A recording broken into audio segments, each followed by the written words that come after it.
Kenji Sato lived by a simple rule. Mercy is a luxury the powerful cannot afford. But when a coup leaves the Iron King of the underworld bleeding out in a rain-slicked alley, mercy is the only thing that saves him. It doesn't come from a loyal soldier or a bribed official. It comes from Hana, a woman whose greatest daily struggle is teaching toddlers how to share. Hana sees a man in pain. Kenji sees a world he forgot existed, one filled with the scent of vanilla tea and the sound of genuine laughter.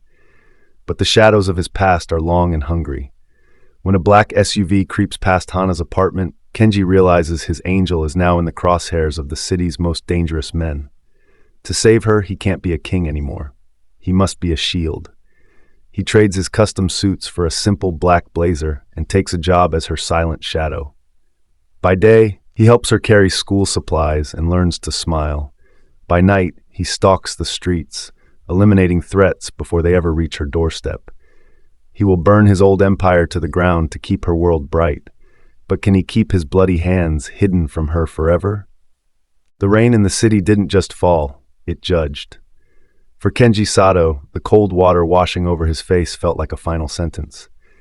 As the Iron King of the underworld, he had always known his throne was built on shifting sand, but he never expected the sand to be his own brother's loyalty. The betrayal had been surgical. A single meeting, a sudden flash of steel, and then the long, agonizing crawl through the industrial district with a hole in his side that leaked the last of his pride.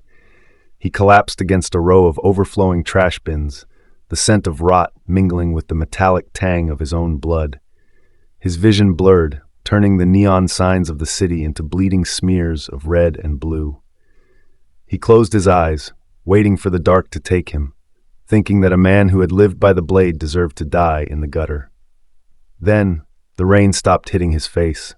It wasn't because the clouds had parted, but because someone was standing over him. He forced his eyes open, expecting the cold barrel of a gun. Instead, he saw a pair of bright yellow rain boots and a translucent umbrella. Above them was a face that didn't belong in this part of town, a face that held no malice, no greed, and surprisingly, no fear. Hana looked down at the broken man, her heart aching at the sight of his labored breathing. She didn't see the tattoos of a dragon snaking up his neck or the expensive, blood-ruined suit that marked him as a monster. She only saw someone who was dying. Without a word, she knelt in the mud, her soft, knitted sweater soaking up the grime as she pressed a clean handkerchief against his wound. Kenji tried to push her away, his hand shaking, his voice a gravely whisper telling her to run. But Hana didn't run. She was the kind of person who saved the things the world discarded. She lived in a world of finger paints, nursery rhymes, and the belief that every living thing deserved a chance to heal. With a strength that defied her slight frame, she draped his heavy arm over her shoulder. The walk to her apartment was a blur of agony and strange, floral-scented warmth. Kenji drifted in and out of consciousness, his head resting against her shoulder.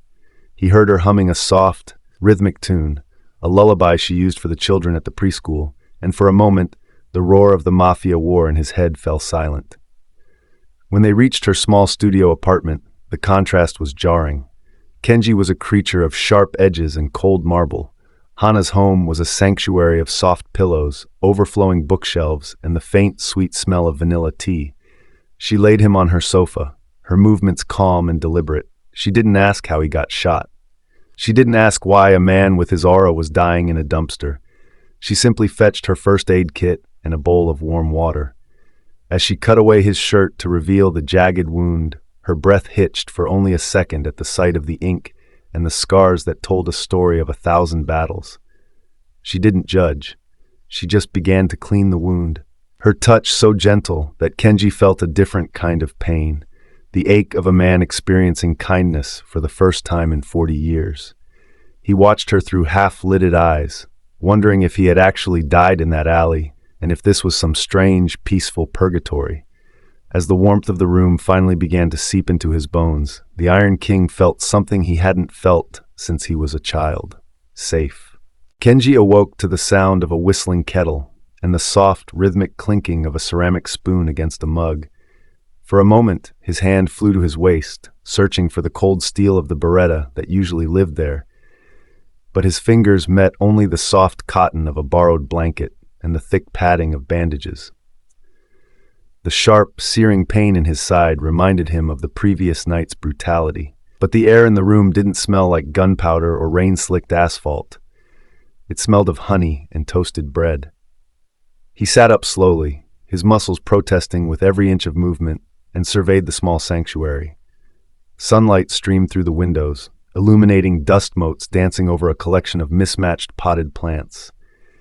It was a world that felt fragile, a bubble of peace that a man like him usually popped just by stepping into it. Hana appeared from the kitchenette, her hair tied back in a messy bun, wearing an oversized sweater that made her look even smaller than he remembered. When she saw him sitting up, her face brightened into a smile so genuine it made Kenji's chest tighten with an unfamiliar discomfort. She didn't flinch at the sight of him, even though he knew he looked like a nightmare draped over her pastel-colored sofa. She walked over and placed a steaming mug of tea on the coffee table, along with a small plate of toast. She told him he had been asleep for nearly 12 hours and that his fever had finally broken during the night. Her voice was light, lacking the jagged edges of suspicion he was used to hearing from everyone he encountered. Kenji watched her as she moved around the room, tidying up stray books and watering a drooping fern. He remained silent, his mind racing through the logistics of his survival. By now, the news of his death would have spread through the city's underbelly like a wildfire. His brother, Ryuji, would be celebrating, consolidating power, and hunting down any loyalists left in the Sato clan. Kenji was a ghost, a man with no empire and no soldiers. He looked at his hands, the hands that had signed death warrants and broken bones, and then looked at the delicate porcelain mug Hana had placed before him. The tea was sweet, far too sweet for his usual taste, but he drank it anyway, feeling the warmth spread through his cold, hollowed-out center. Hana sat on a small wooden chair across from him, tucking her legs underneath her. She began to talk, not about the blood or the wound, but about her day. She told him about a boy in her class who had finally learned to tie his shoes and how the bakery downstairs had given her an extra croissant because she looked tired. She spoke to him as if he were a normal man, a neighbor, or a friend. Kenji realized then that she wasn't just being kind. She was blissfully, beautifully unaware of the monster she had brought into her home. To her, he wasn't the Iron King. He was just a man who had been hurt, someone who needed a place to rest before the world pushed him down again. As the afternoon light began to fade into a soft amber glow, a strange sensation washed over Kenji. He had spent his entire life surrounded by luxury, gold watches, silk sheets, and armored cars, but he had never felt as wealthy as he did in this cramped, one-room apartment. He watched Hana hum a soft tune as she began to prepare a simple dinner of rice and vegetables. For the first time in his life, the silence wasn't heavy with the threat of an assassin's blade. It was just quiet. But as he looked at the door, he knew the peace was a lie. He was a beacon for violence, and every second he spent in this room, he was dragging the shadows of his past closer to her light. He needed to leave to save her, yet as he watched her laugh at a clumsy move she made in the kitchen, he found himself wishing for just one more hour of the vanilla-scented peace he had never deserved. The transition from the tranquility of the apartment to the harsh reality of the outside world happened on a Tuesday morning. Kenji's wound had closed enough for him to move without a visible limp, though every step felt like a hot iron pressing against his ribs. He knew he couldn't stay hidden forever. A ghost eventually has to haunt the world that killed him. While Hana was at the preschool, Kenji ventured out, hooded and cautious, to survey the wreckage of his former life. He stood across the street from his old headquarters, a glass tower that now felt like a tomb. He saw his brother's men he had trained, laughing as they guarded the entrance. The betrayal was complete. He was officially dead to the world, and his empire had moved on without its king. It was on his way back to the apartment that he saw the first sign of the coming storm. A black SUV with tinted windows, the kind used by Yakuza scouts, crawled slowly down the narrow residential street where Hana lived. Kenji pressed himself into the shadow of a brick wall, his heart hammering against his ribs. They weren't looking for him. Not yet. They were looking for the interference. In the criminal underworld, an unfinished execution was a stain on the executioner's reputation. They knew someone had dragged him from that alley, and they were systematically checking every doorstep within a 5-block radius. His eyes tracked the vehicle as it paused in front of the convenience store where Hana often stopped for milk. The realization hit him like a physical blow. Hana wasn't just his savior. She was now a witness and a target. In the eyes of his brother Ryuji, anyone who had touched Kenji Sato was an enemy of the new regime. If they found her, they wouldn't just kill her. They would use her to draw him out. He watched the SUV turn the corner, its engine a low, predatory growl that signaled the end of his temporary peace. He could leave, disappear into another city and hope they never made the connection. But he knew how these men worked. They wouldn't stop until every loose thread was burned. He looked at the small, colorful sign of the preschool a few blocks away, where Hana was likely singing songs to children who knew nothing of the darkness. He met her at the gates when her shift ended. Hana was surprised to see him out of bed, her face lighting up with that characteristic, unfiltered joy. She started to scold him for being reckless with his recovery, but the words died in her throat when she saw his expression. Kenji wasn't looking at her with the weary gratitude of a patient. He was looking at the street behind her with the predatory focus of a soldier. He took her bag from her shoulder, his hand brushing against hers. For a moment, the warmth of her skin made him want to tell her everything, to warn her to run, but he saw the innocence in her eyes and realized he couldn't bear to be the one to break it. "I need to stay a little longer," he said, his voice a low rumble that vibrated with a new authority. "And I think you need someone to walk you home every day. The neighborhood, it's changing." Hana laughed, thinking he was just being overprotective or perhaps a bit old-fashioned. She teased him about being her bodyguard, unaware that the joke was a terrifying reality. As they walked back to the apartment, Kenji didn't look at the flower shops or the cafes. He mapped every exit, every blind spot, and every rooftop. He was no longer a man waiting to heal. He was a man preparing for a siege. The Iron King was gone, replaced by a silent shadow that would do anything to keep the darkness from reaching the girl who had offered him an umbrella in the rain. That night, as Hana slept peacefully, Kenji sat by the door, a kitchen knife the only weapon he had, watching the streetlights flicker through the blinds. The war had found them, and he would be the shield she never knew she needed. The morning air was crisp, carrying the scent of blooming jasmine and the distant hum of the city waking up. To Hana, it was just another beautiful Wednesday, but to Kenji, the world felt like a tactical map where every corner held a potential ambush. He had spent the previous night mentally cataloging the few assets he had left. He was a man who once controlled millions, yet his current arsenal consisted of a sharp mind, a healing body, and a fierce, newfound sense of purpose. When Hana stepped out of her bedroom, adjusting the straps of her backpack, she found Kenji standing by the door. He had discarded the borrowed pajamas for a crisp black shirt and slacks he'd asked her to buy him the day before. He looked different, sharper, more formidable, like a statue carved from obsidian. Hana blinked in surprise, a playful smile dancing on her lips. She asked him if he was heading out to find his real life, a question that carried a hint of sadness she couldn't quite hide. Kenji didn't answer directly. Instead, he took her keys from the small hook by the door and opened it for her. He told her that he had decided to stay in the area for a while, and that, since he was looking for work, he might as well make himself useful by ensuring she got to the preschool safely. Hana laughed, a sound like wind chimes, and told him he was being far too serious. She insisted she had walked these streets for years without a single scratch, but Kenji simply stepped into the hallway, his presence filling the narrow space with a silent, unshakable weight. As they walked, Kenji positioned himself slightly behind her and to the right, the classic protector's stance. His eyes were never still. He watched the reflection of the street in the shop windows. He noted the license plates of parked cars. He analyzed the gait of every pedestrian approaching them. When a cyclist veered a bit too close to the sidewalk, Kenji's hand instinctively moved toward Hana's shoulder, ready to pull her back. She looked up at him, her brow furrowed in mild confusion.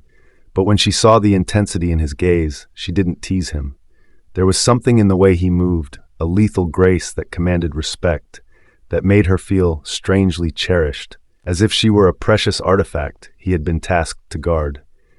When they arrived at the Little Sprouts preschool, the bright primary colors and the sounds of children's laughter seemed to clash violently with the cold calculations running through Kenji's head. The principal, an older woman with sharp eyes, stepped out to greet Hana and paused when she saw the tall, scarred man standing behind her. Hana, always the diplomat, introduced Kenji as a friend who was between jobs and looking to help out. Kenji gave a stiff, formal bow, a habit from a life of high-stakes Yakuza protocol that felt absurdly out of place in a playground. To his surprise, the principal didn't turn him away. She noted the way he stood guard over Hana and commented that they had been looking for a groundskeeper and someone to help with security during pickup hours. The irony was not lost on Kenji. The man who had once been the primary source of terror in the city was now being offered a job protecting a gate decorated with glitter and paper suns. He accepted the position on the spot. As Hana headed inside to start her lesson, she waved back at him through the window, her smile radiating a warmth that almost made him forget the blood on his hands. Kenji spent the rest of the morning patrolling the perimeter of the fence. He wasn't just checking the locks, he was looking for line-of-sight vantages from the surrounding buildings. He was the wolf guarding the fold, and for the first time in his life, he wasn't fighting for power or territory. He was fighting to keep the sunshine in Hana's eyes from being extinguished by the shadows he had created. He sat on a small, yellow plastic bench, his massive frame looking entirely out of place, and began his long, silent watch. The transition from the blood-stained boardrooms of the Yakuza to the chaotic, glitter-covered floors of the Little Sprouts preschool was perhaps the most jarring experience of Kenji's life. In his former world, silence was a precursor to violence. But here, silence was a rare treasure that only occurred during nap time. He spent his first full day as a groundskeeper, performing tasks that felt utterly surreal. He found himself standing on a sturdy wooden ladder, his tattooed forearms tensed as he stapled a banner of hand-painted paper hearts across the entrance. To anyone passing by, he was merely a tall, somber workman, but his eyes never stopped moving. He scanned the street every 30 seconds, his ears tuned to the sound of slowing engines or the screech of tires that didn't belong in this neighborhood. The fish-out-of-water reality of his situation became a source of quiet amusement for Hana. During the mid-morning break, she stepped out into the yard with 2 juice boxes, finding Kenji staring intensely at a small, plastic tricycle that had a broken wheel. He was looking at the toy as if it were a complex piece of heavy machinery that required a strategic overhaul. Hana laughed softly, the sound cutting through his hardened focus. She told him that he didn't have to look at everything like it was a mission from a high-stakes thriller. She sat beside him on a low stone wall, peeling the straw for her juice, and asked him what he thought of his new empire. Kenji looked at the children playing tag and then back at the woman who had saved him, and for the first time, his stern expression softened into something resembling a ghost of a smile. However, the Iron King was never far beneath the surface. Later that afternoon, a delivery truck driver began to argue loudly with the school's cook about a late shipment of milk. The man was aggressive, looming over the elderly woman and raising his voice in a way that made a few of the nearby children stop playing in fear. Kenji didn't run. He glided across the pavement. Before the driver could shout another word, Kenji was standing between them. He didn't say a word. He didn't raise his fists. He simply stared at the man with eyes that had seen the bottom of the ocean and the end of many lives. The driver's bravado evaporated instantly. He took a stuttering step back, his face turning pale as he felt the sheer weight of the Mafia aura radiating from the man in the simple black blazer. The driver apologized, finished the delivery in record time, and fled. Hana watched the interaction from the doorway, a thoughtful expression on her face. When Kenji walked back to his post, she thanked him for stepping in, but noted that he had a way of making people look like they had just seen a ghost. Kenji brushed it off, claiming he just had a stern face, But he realized he was walking a thin line. He was a predator trying to live among sheep, and his natural instincts were becoming harder to hide as his strength returned. He spent the rest of the day helping the children with a gardening project, his large, scarred hands gently showing a 5-year-old how to plant a sunflower seed without crushing it. The irony was almost poetic. The man who had spent decades destroying lives was now carefully nurturing a single, tiny spark of growth. As the sun began to dip below the horizon, painting the sky in shades of bruised purple and gold, Kenji walked Hana back to her apartment. The air was cooling, and the streetlights began to flicker to life. He felt the weight of his hidden world pressing in on him. He knew that his brother Ryuji wouldn't stay quiet for long.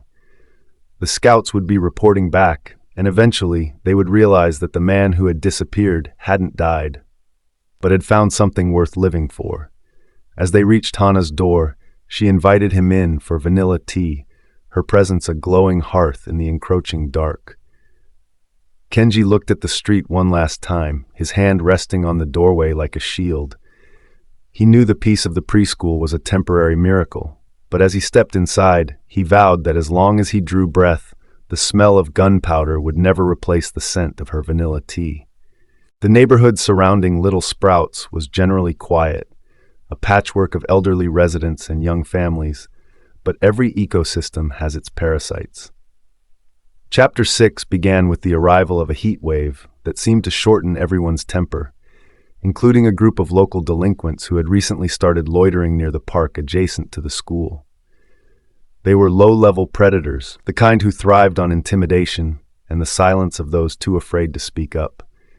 Kenji had noticed them 3 days prior. He had clocked their routine, their hierarchy, and the way they looked at the teachers, especially Hana, when she led the children to the playground. To Kenji, they were nothing more than gnats, but even a gnat can be a nuisance to a sanctuary. On Thursday afternoon, while Kenji was trimming the hedges near the school's front gate, he saw Hana walking toward the park to retrieve a stray ball that had been kicked over the fence. 2 of the young men, dressed in flashy tracksuits and wearing sneers that suggested they felt invincible, stepped into her path. They didn't hit her, and they didn't grab her. They did something that ignited a cold, white-hot fuse in Kenji's chest. They began to circle her, making crude remarks and blocking her exit with their bikes, laughing as her polite smile began to falter into an expression of genuine discomfort. Hana tried to step around them, her voice remaining calm as she asked them to move, but her hands were trembling slightly as she clutched the colorful plastic ball to her chest. Kenji didn't shout. He didn't run. He set the garden shears down with a deliberate click and walked toward the park. His gait was smooth, his shoulders relaxed, but there was a shift in the air around him, a sudden drop in pressure that usually preceded a storm. He reached the group in seconds. He didn't wait for an opening. He simply stepped between Hana and the lead harasser, his massive frame creating an eclipse over the younger man. The boy, who couldn't have been older than 20, started to bark a challenge, but the words died in his throat as Kenji leaned in. He didn't draw a weapon. He didn't even raise his voice. He whispered a single sentence into the boy's ear, a piece of underworld slang used only by the high-ranking Yakuza to indicate a death sentence had already been signed. The effect was instantaneous. The boy's bravado shattered like cheap glass. He saw the scars on Kenji's neck, the cold, dead light in his eyes, and the way his hands remained perfectly still, the mark of a man who didn't need to posturing to be lethal. The 2 delinquents scrambled onto their bikes and pedaled away so fast one of them nearly crashed into a parked car.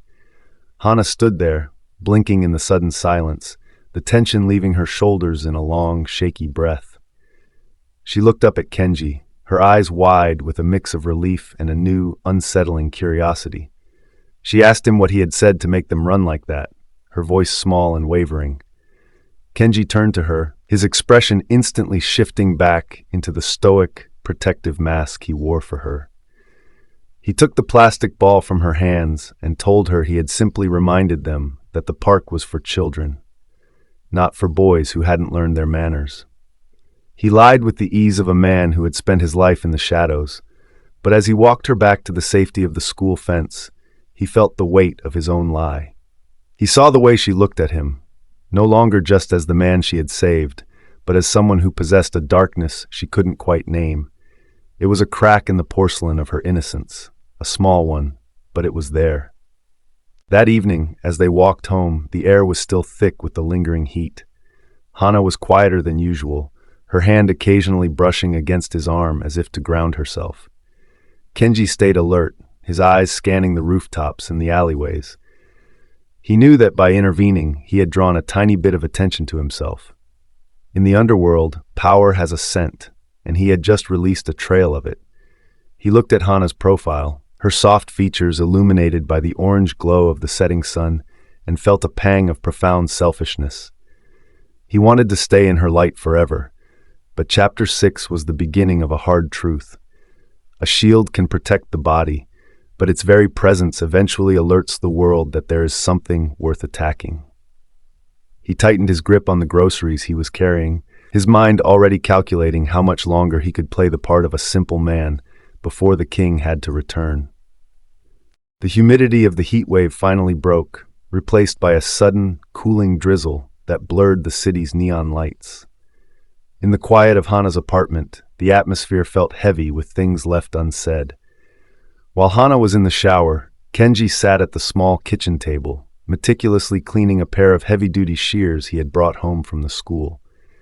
His movements were clinical, a habit born from years of maintaining firearms, but his mind was on the look in Hana's eyes at the park. He knew he was losing the ability to hide the wolf beneath the skin. The more he protected her, the more the shadow of his past stretched over her doorstep. He was a man defined by his scars, and Chapter 7 was the moment those scars began to tell a story he wasn't ready to share.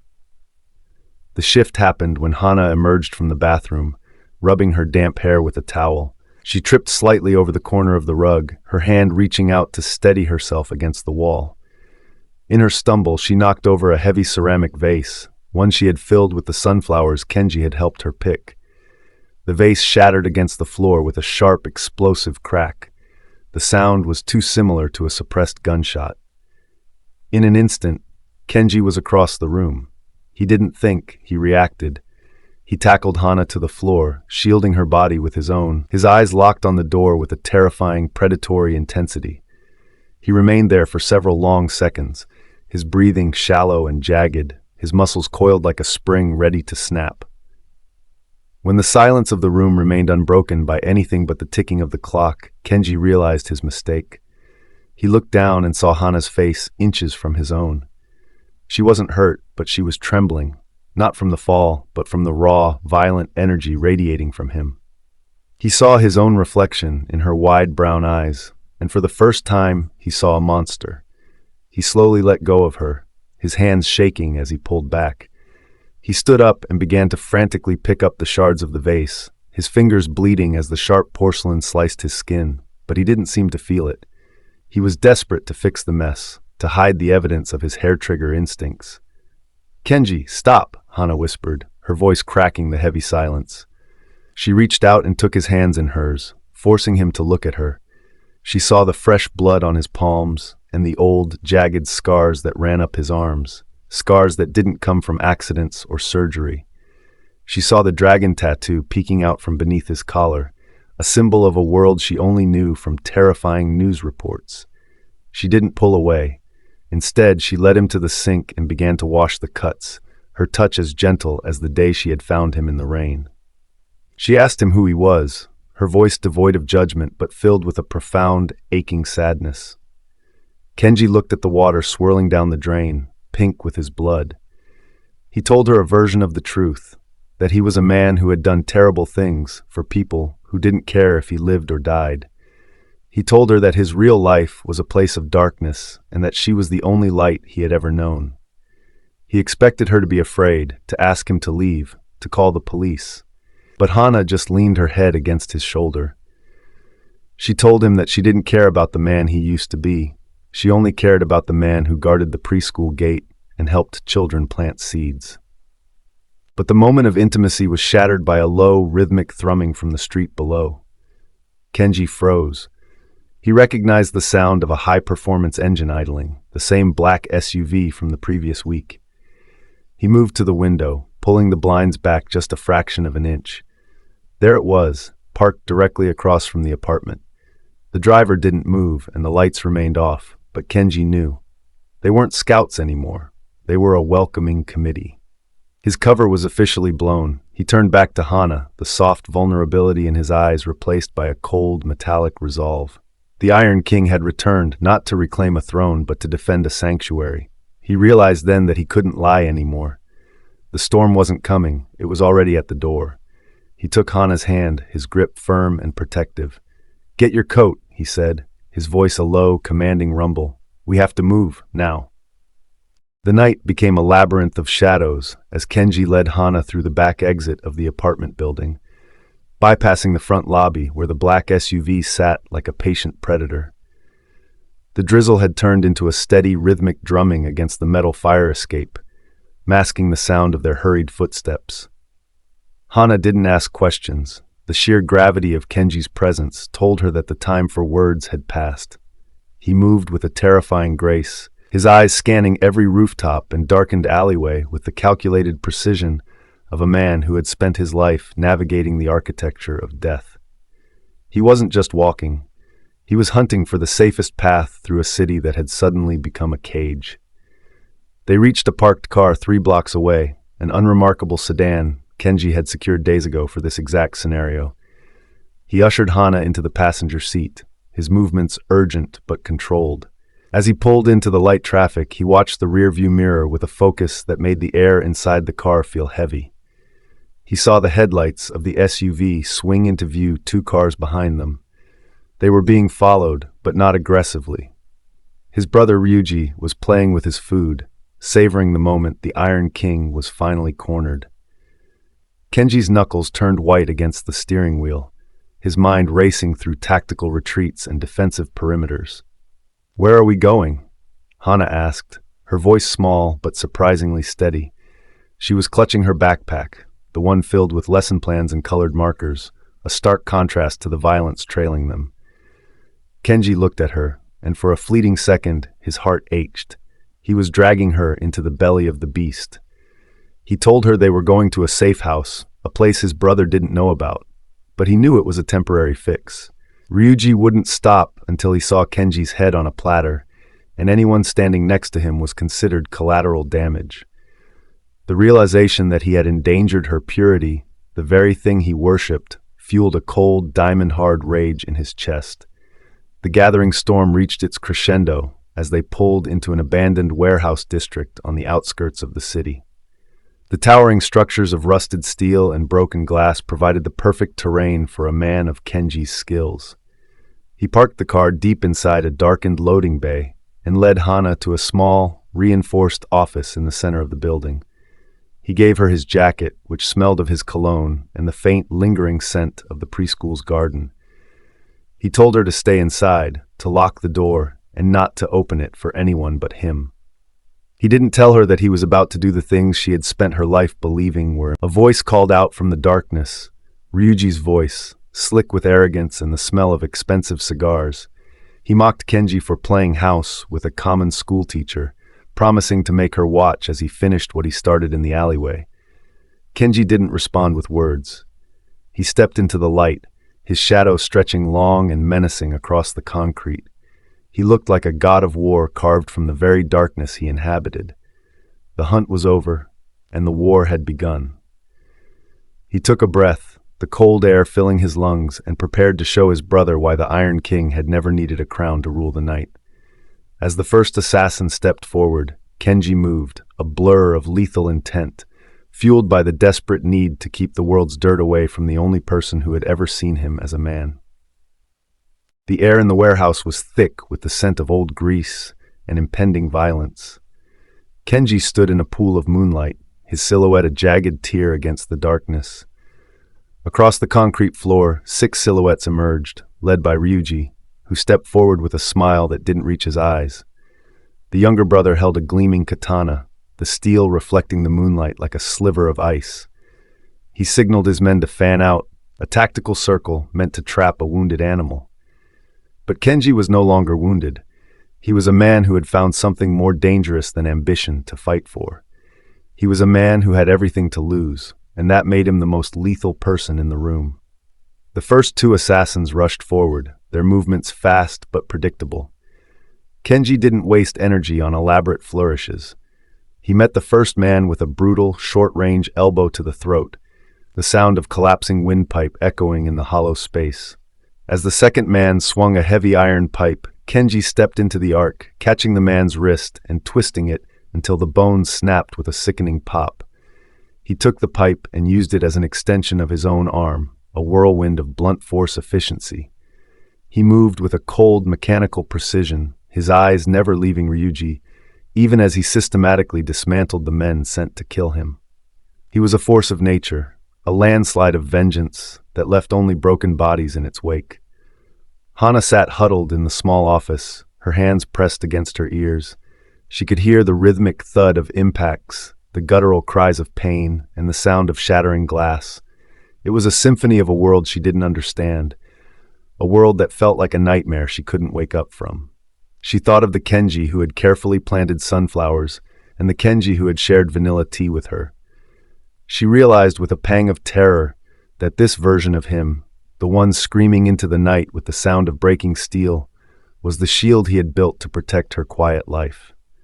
She squeezed her eyes shut, praying not for her own safety, but for the soul of the man who was sacrificing everything to keep her world bright.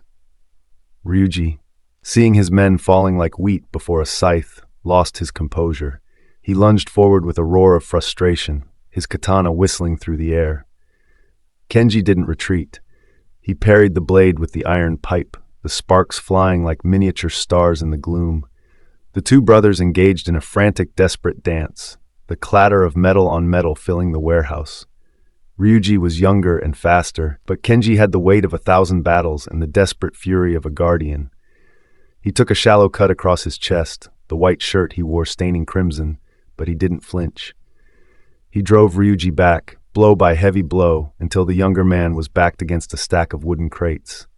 "You've gone soft, brother," Ryuji hissed, his breath coming in ragged gasps.